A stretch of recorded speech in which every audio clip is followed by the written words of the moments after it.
Hey everyone, it's Annie from Rainy Pours.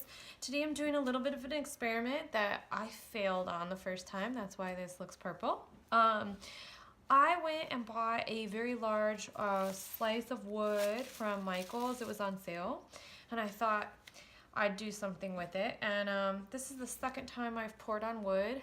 The first time I took a smaller little wood slice and I made a coaster out of it. So I did a resin pour. I did a acrylic pour, tree ring pour, and then resined over it.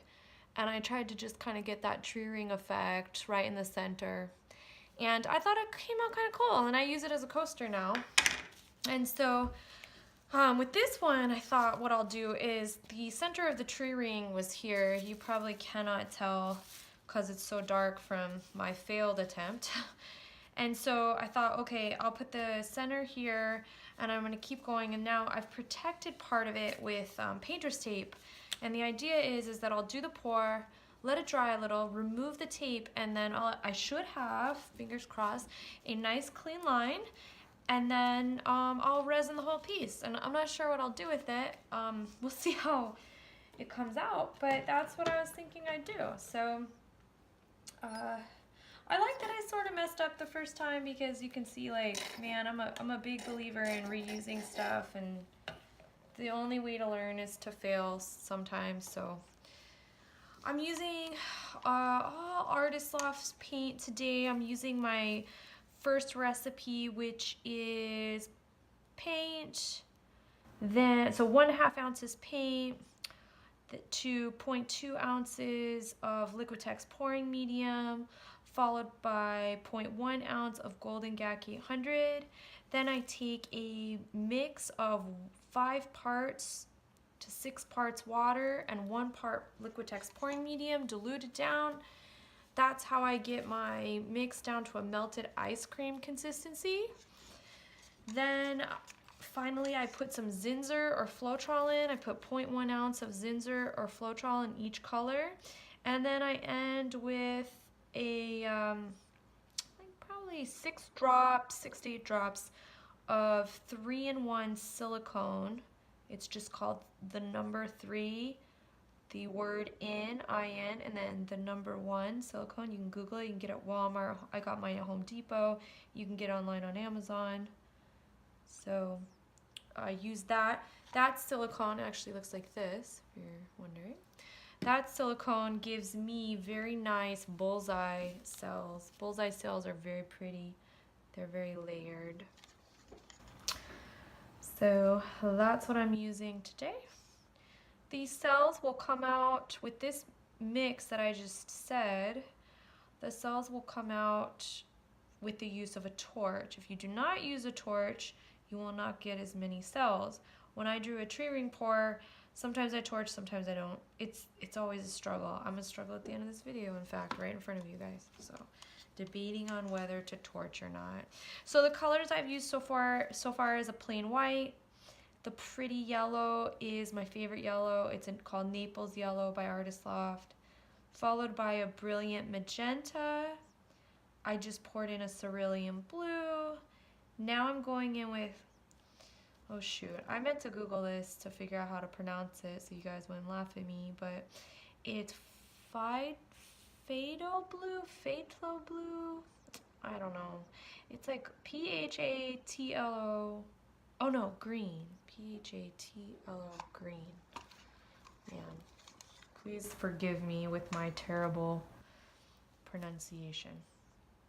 Okay, and finally, Doxycycline purple. I love it. This is a Liquitex basic color. Purchased from Michael's though. I just really like this color. It looks nice with greens and blues. So there you have it. Okay, now I'm going to try to do this right this time. Okay, here we go. A key to this, I always like to say, is to do very tight circles. Pour very slowly. I get close to the place I'm trying to pour on. I do very tight circles. Some people just dump the paint out. That's fine. It makes a different effect than a tree ring. It kind of makes a zigzag effect with the lines I found. So because I'm trying to recreate a tree ring, I am definitely trying to pour very slowly and make very tight circles so that I can get those lines. And don't worry if it comes out and it starts coming out a little irregular, the paint will kind of auto-correct itself. It's kind of neat. But when it's flowing, it compresses and it sort of, again, corrects itself, which is nice.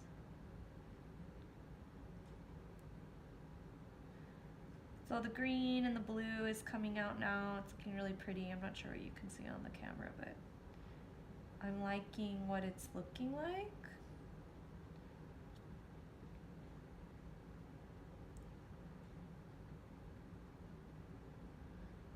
Now I'm getting some of the white, brilliant magenta, and Naples yellow. Very pretty.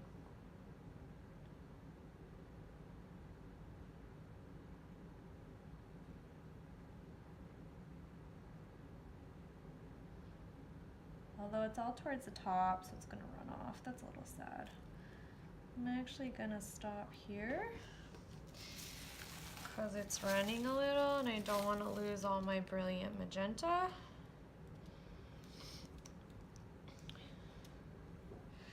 So all I really need to do is, I don't have to cover the whole area since I have it kind of taped down with painter's tape. This is interesting. Definitely didn't follow a very nice circle. I imagine that's because I could have probably stood to use a little bit more paint.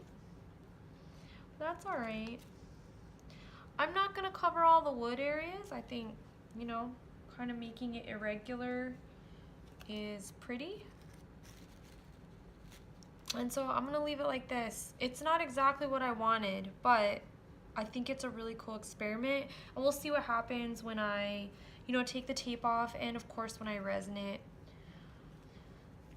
My next choice is should I torch it? I think I'm gonna torch a little just cause it didn't come out very regular anyways, so it doesn't matter if I have a few cells in there.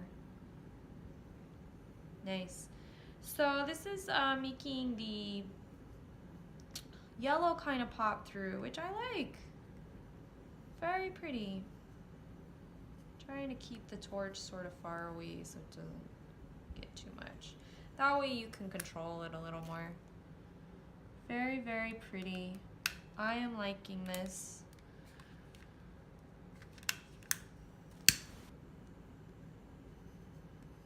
Okay, cool. All right, there you have it, guys. Hopefully you enjoyed this. I'll be posting the final result once I resin it, and hopefully it comes out really good. All right, bye.